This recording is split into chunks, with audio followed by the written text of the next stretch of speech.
Hi guys. Something hilarious is happening in Presidency University, Kolkata. Remember the Presidency University, which was literally created by the British and therefore called the Presidency University because it was created by the Bengal Presidency. So their views are obviously colonialized as fuck. But what's funny today is that for the last 2 days, a fight has broken out between the far left versus the moderate left and the extreme left. So, as you know, S.F.I, the student wing of the CPIM, is pretty much the centrist and moderate left of Bengal.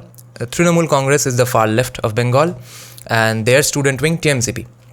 Now, S.F.I is right now, for at least the last 2 days, united apparently with another student organization called the IC. It's called Independent Council or Councillors or some crap. It's probably called independent crap. I don't know. So usually IC hates S.F.I or has always hated S.F.I. ISA, I don't think they exist anymore, or at least I didn't hear their names anymore. But all these years they hated S.F.I simply for not being absolutely nut job leftists like them, and because of the fact that S.F.I's parent organization was in the government. So whoever's in the government, it's their job to hate them, no matter what, if they do a good job or not. So therefore automatically they hate Trinamool Congress for the same reason now. Not because that they are free marketeers who hate Trinamool Congress far left policies. They hate Trinamool Congress for two reasons. One, because they are in power, and two, because they are not left enough for them. Now, the fight broke out because Trinamool Congress tried to open an unit apparently, and the guy who went into their union office, Presidency Union office, got kicked out and later got gheraued. So both news are coming from two different sources. One is saying that he got gheraued, or someone else is saying that he got kicked out. So now both parties both the student wings are accusing each other of burning each other's flags. So a hilarious situation has happened. Both are saying that the students of the presidency themselves have unanimously and by their own accord protested against the opposite party. Now, at the end of the day, all three of these parties that I mentioned, their supporters and their workers are going to vote for Trinamool Congress because their end goal is that they have to stop the Hindu fascism. So all these years, CPM used to do this. They used to hang this boogie ghost and fear creepy creature of capitalism on your heads and American imperialism. Somehow American imperialism was creating the lack of jobs in Bengal. So now it's Hindu fascism for them. Hindu fascism aa jayega, nahi to matlab so jao, nahi to Hindu fascism aa jayega. That's their motto now. So all the leftists of Bengal right now vote for Trinamool Congress. So it's just their internal matter, the fight that's going on in presidency right now. But let me tell you a funny story about S.F.I and IC. Some years back, right after Trinamool Congress came to power, a very young leader of S.F.I, who was at that time hardly 23 or 4, he got killed. He died on the way while being taken to the police station after some protest march, gherao and stuff. The official version is that he was hanging from the bus and his head hit a lamppost. I even personally met the guy once. He was a very nice person. And then he died. So it was officially in police custody. I don't know, the case never went anywhere. And S.F.I's official stand has been that he was murdered by the Trinamool Congress or their police. But after that, IC, the party who usually hates S.F.I, they held a funeral. I don't know what's the English or Hindi for this. It's called a Sharon Shabha. Just a way to discuss his memories in the college, that is. He was not from presidency, but just as a way to show their support for the cause of student politics, IC held that memory gathering thing for that student. And S.F.I, even though it was their own student, they did not go to that meeting. So that was pretty hilarious. And the rest of the time when CPM has been in power, S.F.I used to be hated by these parties, and S.F.I used to rule these colleges with an iron fist. Now that a fist is gone.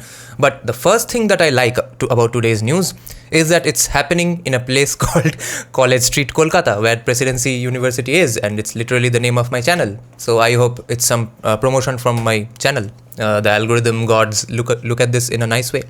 The second thing is, this is the Bengal I grew up in. I have missed this. This makes me nostalgic, like right from when I was born to when I was in college.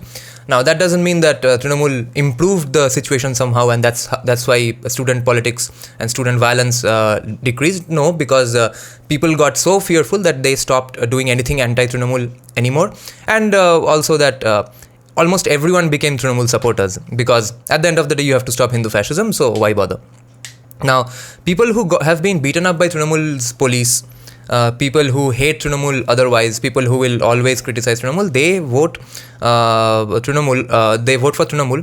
But I have actually asked them directly that why is Hindu fascism, or let's say BJP coming to power, specifically worse than Trinamool coming to power or CPM coming to power? What's the difference? Why are you guys who have been always against Trinamool, what's your reason for voting for Trinamool now? Is it that Muslims will be under some bad influence and Muslims will be in trouble if BJP comes to power? They said yes, obviously. So I asked, so what's the hypothetical situation that when BJP comes to power, randomly Muslims start getting beaten up and riots happen? That's your stand. As if like no Muslims live in BJP run states. So they said yes. Then I asked, okay, fine. Now tell me, how is, let's say even hypothetically that happens, that BJP comes to power and from the next day, for no fucking reason, randomly Muslims start getting beaten up. How is that different from Trinamool coming to power and CPM guys getting beaten up, or CPM being in power, Trinamool guys getting beaten up, or Congress running the state and all other parties getting beaten up? Is there a hierarchy between these two kinds of beating up? And they've always told me that yes, there's a kind of hierarchy, because people beating up other people for religion is worse than people beating up for their political parties, even though the number of people getting killed for their political views is way more than the number of people getting beaten up for their religious views. So that's their stand. And that's why I say that unless ABP Anando turns on Trinamool, this South Bengal is never going to vote against Trinamool. And there are two other key hilarious takeaways from what has happened for the last 2 days, is that S.F.I, who was like a dormant, sleeping giant sort of thing, not giant, wait, sleeping ant, they have suddenly found the guts to stand up against Trinamool. That's probably because of the Partho Chatterjee situation, because of maybe there's a vibe in the air that Trinamool is at its weakest in the last few years. So it's interesting to see. So either they will cut the votes and divide the votes against BJP, which is a good thing for Indic causes, or they are so confident that BJP has absolutely no power in the state that they don't give a shit and have no problem. They are not bothered about Hindu fascism right now and are simply standing up for their own party. The second takeaway is that you will see that Trinamool guys in the crowd, they are complaining that they are being apparently beaten up by S.F.I guys, and apparently the police isn't helping Trinamool. This is firstly absolutely unbelievable, and if it's true, it's certainly says something about the condition of Bengal, the changing condition of Bengal, that Trinamool and TMCP might not have the same voice they've had until the last month as well. So let's see. Let's hope for the best that these left versus non-left and left versus far left versus moderate left conversation dies down and Bengal sees a change. And remember when Nupur Sharma said those things, BJP said that this is just a fringe element, right-wing fringe. Well, entirety of the entire Bengal politics is the left-wing fringe, because no one's a moderate left in Bengal. Everyone's a left-wing nut job. If they are remotely on the left, they are far left. There's nothing in between. S.F.I, I'm saying they are moderate left only because Buddhadev Bhattacharya at least brought the name of the word industry in the first place. But anyway, other than that, their views are always far left. So lunatic fringe is an actual term, an academic term almost in political science, because every ideology or every party has a moderate, a centrist, an extremist, and on the very ends of both left and right there are the lunatic fringes, who are like all the time waiting to kill the other person. Now entirety of Bengal's politics is the lunatic fringe of the left lunatic fringe of the entirety of India's politics. So when they accuse Nupur Sharma of being the fringe element, they must remember that they are the fringe element on the left as well.